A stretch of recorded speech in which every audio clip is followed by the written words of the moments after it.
പണിയെ പറ്റി പറയാൻ പാടില്ലല്ലോ നമ്മൾ പണികൾ, പക്ഷെ എല്ലാവരും അക്സെപ്റ്റ് ചെയ്ത് അത്രയും സന്തോഷമായി. അത്ര തന്നെ. ബാക്കി എല്ലാവരും കണ്ടവരെടുത്ത് ചോദിക്കാതെ ആളുകൾ പുറത്തിറങ്ങി വന്ന ആളുകൾ പറഞ്ഞു എന്താ തോന്നുന്നത് സ്ക്രീനിൽ മൊത്തത്തിൽ എങ്ങനെയാണ്? സന്തോഷം വളരെ ഹാപ്പിയാണ്. ഒരുപക്ഷെ ഭരതൻ സാറൊക്കെ ചെയ്ത പോലെ അല്ലെങ്കിൽ അങ്ങനെ കഴിപ്പിച്ച ഫീലിംഗ് മോഡലുള്ള സിനിമയാണോ? അങ്ങനെയാണോ ഫീൽ ചെയ്യുന്നത് സിനിമ? മീൻ ആ തരത്തിൽ കുറച്ചും കൂടെ പുതിയ സംവിധാനം അങ്ങനത്തെ സിനിമ ഒന്നും ഫീൽ ചെയ്തോ? സിനിമ സംവിധാനത്തെക്കുറിച്ചും ബ്ലാക്ക് ആൻഡ് വൈറ്റും അതുപോലെ ആയിട്ട് ആദ്യം തുടങ്ങുമ്പോൾ തന്നെ അങ്ങനെ തോന്നിയായിരുന്നു. പിന്നെ സബ്ജക്റ്റിൻ്റെ ഇത് നമ്മൾ തുടങ്ങുന്നതിന് മുമ്പേ ഇത് മൊത്തം നമ്മൾ അറിയുന്നുണ്ടല്ലോ, കഥയുടെ പോക്കും സാധനമൊക്കെ. അപ്പോൾ അതിൽ തീർച്ചയായും ഈ എക്സ്പെരിമെൻറ്റ് സാധനമുണ്ട്. Is doing it very well. രാഹുലിൻ്റെ കൂടെ വർക്ക് ചെയ്യുന്നതിൽ വളരെ സന്തോഷമുണ്ട്. പുതിയ മേഖലകൾ പഠിക്കാൻ പറ്റും. സിനിമ അഭിനയത്തെ കുറച്ചും കൂടെ സ്റ്റിക്ക് ചെയ്യുന്നുണ്ടോ? ഇതുപോലെയൊക്കെ വരുവാണെങ്കിൽ സ്റ്റിക്ക് ചെയ്യാം. Start creating films. അത് നന്നായി ചെയ്തു എല്ലാവരും. 3-4 ആർട്ടിസ്റ്റുകൾ വെച്ചിട്ട് ഇത്രയും ഗംഭീരമായിട്ടൊരു പടം ഉണ്ടാക്കുക എന്ന് പറഞ്ഞാൽ അമേസിങ്. ഭയങ്കര സംഭവം. അസാധ്യം. എന്താണ് എടുത്ത് പറയേണ്ടതെന്നില്ല. എല്ലാം ഗംഭീരമായിട്ട് ചേർന്നിട്ടുണ്ട്. ഓഡിയൻസ് ഇനി ബാക്കി എല്ലാവരും കാണാനുണ്ട്. സോ ഞാനിപ്പോൾ കൂടുതൽ പറഞ്ഞു കഴിഞ്ഞാൽ ബാക്കിയുള്ളവർക്ക് എക്സ്പീരിയൻസ് നഷ്ടമാവും. പിന്നെ എനിക്ക് ഭയങ്കര നമുക്ക് എല്ലാവർക്കും എൻ്റെ ഡയറക്ഷൻ ടീമാണ്, എല്ലാവരും ഉണ്ട്. ഞങ്ങൾ കുറേ തവണയായി കാണുന്നു. ഇപ്പോൾ ഓഡിയൻസിൻ്റെ ഒപ്പം ഇത് കാണുമ്പോൾ വേറൊരു പൾസാണ്. കുറേ നല്ല മൊമെൻറ്റ്സ് ഒക്കെ ഒരുപാട് പേര് എൻജോയ് ചെയ്തു എന്നാണ് എനിക്ക് തോന്നുന്നത്. എല്ലാവരുടെയും റെസ്പോൺസ് കാണുമ്പോൾ ഇനിയുണ്ടല്ലോ, ഇനി പല ഷോസിനും കണ്ടിട്ട് ആൾക്കാർ റെസ്പോണ്ട് ചെയ്യട്ടെ. Waiting for that. പെർഫോമൻസ് കണ്ടു, അവർ എല്ലാ മൊമെന്റ്സിനും അപ്ലോഡ് ചെയ്യുന്നുണ്ട്. എങ്ങനെയാണ് ഫീലിംഗ്? അങ്ങനെയൊന്നും ഇല്ലല്ലോ, അങ്ങനെ ഇതില്ല. മമ്മൂക്കയുടെ പടമാണ്, മമ്മൂക്കയാണ് ഏറ്റവും അടിപൊളി. പിന്നെ സിദ്ധാർത്ഥ് ഭയങ്കരമായിട്ട് നന്നായിട്ട് ചെയ്തിട്ടുണ്ട്, അർജുൻ ചെയ്തിട്ടുണ്ട്. അപ്പോൾ കൊള്ളാം. മമ്മൂക്കയുടെ പെർഫോമൻസ് അല്ലെങ്കിൽ മമ്മൂക്കയുടെ സെലക്ഷനെ പറ്റിയിട്ടൊക്കെയാണ് ആളുകൾ ഓരോ അതെ മമ്മൂക്ക എന്നുള്ള ഫാക്ടറിനെ പറ്റി ഇവിടെ പറയാം. മമ്മൂക്കയെ കുറിച്ച് എന്ത് പറയാനാണ്? ഏത് സാധനം കിട്ടിയാലും ഗംഭീരമായിട്ട് ചെയ്യും. എല്ലാ സീനിലും നല്ലതാണ്. പുതിയ എന്തൊക്കെ സാധനങ്ങളാണ് ഇടുന്നത് കൂടി. എഴുതിയ സാധനം മമ്മൂട്ടി എഴുതിയ ഡയലോഗ് മമ്മൂട്ടി അത് പറയുന്നു, അർജുൻ ശങ്കർ പറയുന്നു, സിദ്ധാർത്ഥ. അതെങ്ങനെയുണ്ടായിരുന്നു ഒരു എഴുത്തുകാരൻ നിലയിൽ? വലിയ സന്തോഷം. ഒരു ആസ്വാദകനായിട്ട് സിനിമ എങ്ങനെ വിലയിരുത്തുന്നു? ഒരു പ്രേക്ഷകനായിട്ട് വണ്ടർഫുൾ. അല്ല, ഇതൊരു എക്സ്പീരിയൻസ് ആയിരുന്നു, അല്ല പുതിയൊരു അറ്റൻഡാണ്? എങ്ങനെയാണ്? നല്ല അറ്റംപ്റ്റ്. വളരെ ഡിഫറെൻ്റ് ആയിട്ടുള്ള സിനിമയാണ്. മലയാള സിനിമ വേറൊരു ഇതിലേക്ക് കൊണ്ടുപോകുന്ന സിനിമ. അതിൻ്റെ ഒരു ഭാഗമാവാൻ കഴിഞ്ഞാൽ വലിയ സന്തോഷം. തിയേറ്റർ വാച്ചാണ്. എല്ലാവരും വന്ന് മസ്റ്റായിട്ട് തിയേറ്ററിൽ തന്നെ എൻജോയ് ചെയ്യേണ്ട കിടലൻ പടമാണ്. അതായത് മലയാളത്തിൽ ഹൊറർ ജോണിൽ ഇതൊരു ബെഞ്ച് മാർക്ക് ആവേണ്ട ഒരു പടമാണ്. കാരണം എല്ലാവരും ചോദിക്കും ബ്ലാക്ക് ആൻഡ് വൈറ്റ് ആയതുകൊണ്ട് ഇത്തിരി ബോറായിരിക്കും. പക്ഷേ ഇത് ബ്ലാക്ക് ആൻഡ് വൈറ്റ് തന്നെ എടുത്തത് നല്ല തീരുമാനമായിരുന്നു. കാരണം അതിന് പ്രൊഡക്ഷൻ ക്വാളിറ്റിയും എല്ലാം കിടിലനാണ്, അതെല്ലാം കാണാനുണ്ട്. പിന്നെ സിദ്ധാർത്ഥ് ഭരതൻ്റെ അർജുൻ അശോകൻ്റെയും കിടിലൻ കരിയർ ബെസ്റ്റ് പെർഫോമൻസ് ആണ്. മമ്മൂക്കിയുടെ കാര്യം പിന്നെ പറയേണ്ടത് ഇതുവരെ കാണാത്ത ടൈപ്പ് ഒരു മമ്മൂക്കിനെ നമുക്കിനത് കാണാൻ പറ്റും. പിന്നെ അമാൽഡ എന്ന് പറഞ്ഞൊരു ആക്ട്രസ് ഉണ്ട് ഇതിനകത്ത്, അവരും നല്ലൊരു റോൾ ചെയ്തിട്ടുണ്ട്. പിന്നെ മണികണ്ഠൻ ആചാര്യ ഉണ്ട്. ഫ്യൂ ക്യാരക്ടേഴ്സ് ഉള്ളൂ, പക്ഷേ എല്ലാവരും നല്ല അടിപൊളിയായിട്ട് ചെയ്തിട്ടുണ്ട്. കിടിലൻ പടമാണ്, തിയേറ്ററിൽ തന്നെ കാണാം. ഒരു രക്ഷയില്ല. എന്താണ് ഞാൻ പ്രതീക്ഷിച്ച് വന്നത് അതിന് മേലെയുണ്ട് പടം. ബ്ലാക്ക് ആൻഡ് വൈറ്റ് ആയതുകൊണ്ട് പലർക്കും ഡൗട്ട് ഉണ്ടാവും, പടം എങ്ങനെയായിരിക്കും, പടം എൻജോയ് ചെയ്യാൻ പറ്റുമോ. പക്ഷേ ഒരു തിയേറ്ററിൽ കാണേണ്ട സിനിമ തന്നെയാണത്. തിയേറ്ററിൽ ബ്ലാക്ക് ആൻഡ് വൈറ്റ് ആയതുകൊണ്ട് തന്നെ ഒരു പഴയ കാലഘട്ടമാണ് സിനിമ നടക്കുന്നത്. ആ ഒരു ഇതിലേക്ക് നമുക്ക് പോകാൻ പറ്റും.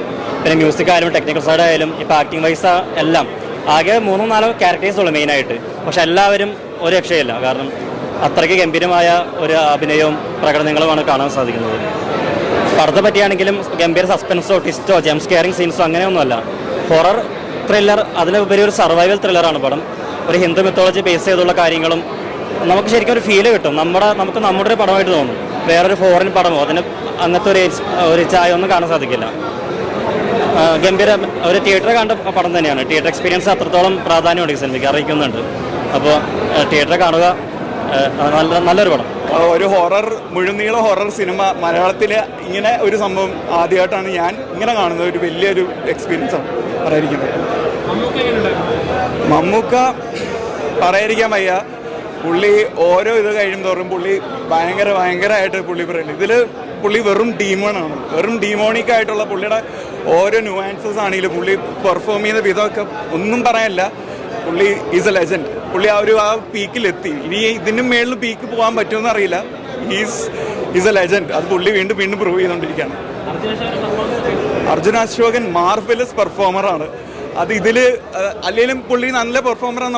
നമ്മൾ കഴിഞ്ഞ പടങ്ങളിലെല്ലാം അറിയാം. പക്ഷേ ഇതിൽ പുള്ളിയുടെ എനിക്ക് തോന്നുന്നു പുള്ളിയുടെ ഏറ്റവും ബെസ്റ്റ് പെർഫോമൻസ് ആണ്. പുള്ളി ഏറ്റവും അടിപൊളിയായിട്ട് പുള്ളി ചെയ്തിരിക്കുന്നത്. സിദ്ധാർത്ഥ് ഭരതനാണെങ്കിലും അടിപൊളിയാണ്. ഈ 3 പേരാണ് സെൻട്രലായിട്ട്. ഇവൻ തോ 5 ക്യാരക്ടേഴ്സ് ഉണ്ടെങ്കിൽ ഈ 3 ക്യാരക്ടേഴ്സിലാണ് ഇത് റിവോൾവ് ചെയ്തുകൊണ്ടിരിക്കുന്നത്. പക്ഷെ 3 പേരും മാറി മാറി കത്തി പെർഫോം ചെയ്തുകൊണ്ടിരിക്കുകയാണ്. പറയാതിരിക്കും വയ്യ, അസാധ്യ പെർഫോമൻസസ് ആണ് എല്ലാവരുടെയും.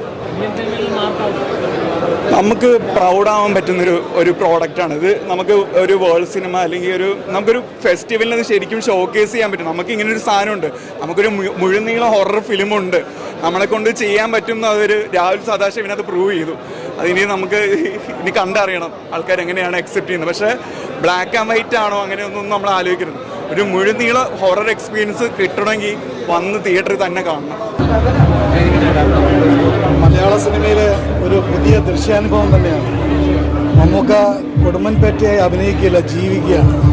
ഇത്രയും മനോഹരമായ ഒരു സിനിമ, അതും ഈ ഒരു കഥാപാത്രം മമ്മൂക്ക നിരവധി കഥാപാത്രങ്ങൾ ഒരു ചലഞ്ചായി എടുത്തിട്ടുള്ള മമ്മൂക്ക വളരെ മനോഹരമായി തന്നെയാണ് എടുത്തത്. അതുപോലെ തന്നെ അർജുൻ അശോകനും സിദ്ധാർത്ഥ് ഭരതും അവരുടെ അഭിനയം ചിന്തിക്കാൻ പറ്റുന്നില്ല, അതിനപ്പുറത്താണ്. ഇത് മലയാള സിനിമയ്ക്ക് ഒരു ഹോളിവുഡിൽ തന്നെ ഒരു അന്തർദേശീയ തലത്തിൽ തന്നെ ഇങ്ങനെ ഒരു സിനിമ എടുക്കാൻ മലയാളികൾക്ക് കഴിയുമെന്ന് തെളിയിച്ച ചിത്രമാണ്. അത് സംവിധായകൻ രാഹുൽ, അതുപോലെ തന്നെ ബാക്ക്ഗ്രൗണ്ട് മ്യൂസിക്. ഒരു കാര്യം പറയാം, മലയാളത്തിൽ 50 വർഷമായി നിലനിൽക്കുന്ന മലയാളത്തിൻ്റെ മമ്മൂക്ക ഇങ്ങനൊരു കഥാപാത്രം അവതരിപ്പിക്കുമ്പോൾ മമ്മൂക്ക തന്നെയാണ് നമുക്ക് ഒരു അത്ഭുതത്തോട് ചോദിക്കുന്നത്. അത് മമ്മൂക്കയല്ല, കൊടുമൻ പോറ്റി തന്നെയാണ്.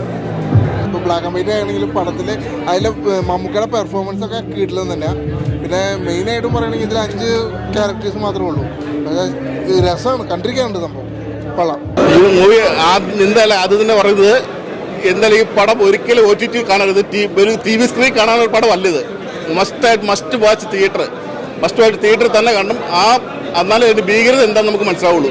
മമ്മൂട്ടിയുടെ ഇൻട്രഡക്ഷൻ തകർത്ത് വാരി, അതായത് അർജുൻ അശോകൻ, സിദ്ധാർത്ഥ് ഭരതൻ, ഇവരൊക്കെ എന്നെ റേഞ്ചാണെന്നുള്ള ഇപ്പോഴാണ് മനസ്സിലാകുന്നത്. കിടിലും പടം കേട്ടോ, ഒന്ന് കാണാനുണ്ട്. ഒരു കാരണവശാലും ഇതിൻ്റെ കഥ സ്പോയിലാക്കരുത്. എന്ന് വെച്ചാൽ ഇത് കൊടുമൺ പോറ്റി ആരാണെന്നുള്ളത് സ്പോയിലാക്കാതെ ആദ്യം തന്നെ വലിയ താമസമല്ല വന്ന് കാണുക. ആരും പറയരുത് അത് ആരാണെന്നുള്ളത്. നല്ല സൂപ്പർ പടം കേട്ടോ, അടിപൊളി തകർത്തു. തീർച്ചയായിട്ടും നമ്മൾ പ്രതീക്ഷിച്ച ഒരു ബ്ലാക്ക് ആൻഡ് വൈറ്റ് ചിത്രം നമ്മളെന്നും നമ്മുടെ കാലഘട്ടത്തിൽ TV-യിലൂടെയൊക്കെയാണ് കണ്ടേക്കണം. തീർച്ചയായിട്ടും തിയേറ്ററിൽ വന്ന് കണ്ടപ്പോൾ ഒരു പ്രത്യേക അനുഭവമാണ്. പ്രത്യേകിച്ച് മെഗാസ്റ്റാർ മമ്മൂക്കയുടെ അഭിനയം, അതേപോലെ തന്നെ അദ്ദേഹത്തിൻ്റെ ഒപ്പം തന്നെ സപ്പോർട്ടിംഗ് ആയിട്ട് അർജുൻ അശോകൻ, അതേപോലെ തന്നെ നമ്മുടെ സിദ്ധാർത്ഥ് ഭരതൻ, മണികണ്ഠൻ ആചാരി, അമാൽഡ എന്ന് പറഞ്ഞ നായിക, ഇവരൊക്കെ ചേർന്നപ്പോൾ തീർച്ചയായിട്ടും നമ്മൾക്കൊരു നല്ലൊരു എക്സ്പീരിയൻസ് തന്നെയാണ് കിട്ടിയത്. BGM എല്ലാം കൊണ്ടും നമ്മുടെ ദൃശ്യഭംഗി, അതേപോലെ തന്നെ ആർട്ട് വർക്ക് എടുത്തു പറയേണ്ടതാണ്. തീർച്ചയായിട്ടും നമ്മൾക്ക് എല്ലാവർക്കും ആ ഒരു ദൃശ്യാനുഭവം ബ്ലാക്ക് ആൻഡ് വൈറ്റിൽ നമുക്ക് ഈ ഒരു തിയേറ്ററിൽ നിന്ന് കിട്ടിയെന്ന് തന്നെ പറയാം. തീർച്ചയായിട്ടും 2024 നടന്മാരുടെ പട്ടികയിൽ എടുക്കുമ്പോൾ ഈ ചിത്രത്തിലെ ഈ 3 കഥാപാത്രങ്ങളെയും തിരഞ്ഞെടുക്കുമെന്നുള്ള കാര്യത്തിൽ ഒട്ടും സംശയമില്ല. അതായത് മമ്മൂക്ക, സിദ്ധാർത്ഥ് ഭരതൻ, അതേപോലെ തന്നെ അർജുൻ അശോകൻ, ഇവരെ 3 പേരും നല്ല അഭിനയമാണ് കാഴ്ചവെച്ചേക്കും. ഇന്ത്യൻ സിനിമയിലെ അഭിനയകലയുടെ സുൽത്താൻ്റെ പരകായ പ്രവേശം അൺബിലീവബിൾ. മമ്മൂട്ടി എന്ന നടൻ്റെ അഴിഞ്ഞാട്ടമാണ് ഈ സിനിമ, അഴിഞ്ഞാട്ടം. രാഹുൽ സദാശിവന്റെ excellent direction, super direction, unbelievable. Siddharth ഭരതനും അർജുൻ അശോകനും തകർത്ത് അഭിനയിച്ചിരിക്കുന്നു. Camera well setted, all super unbelievable.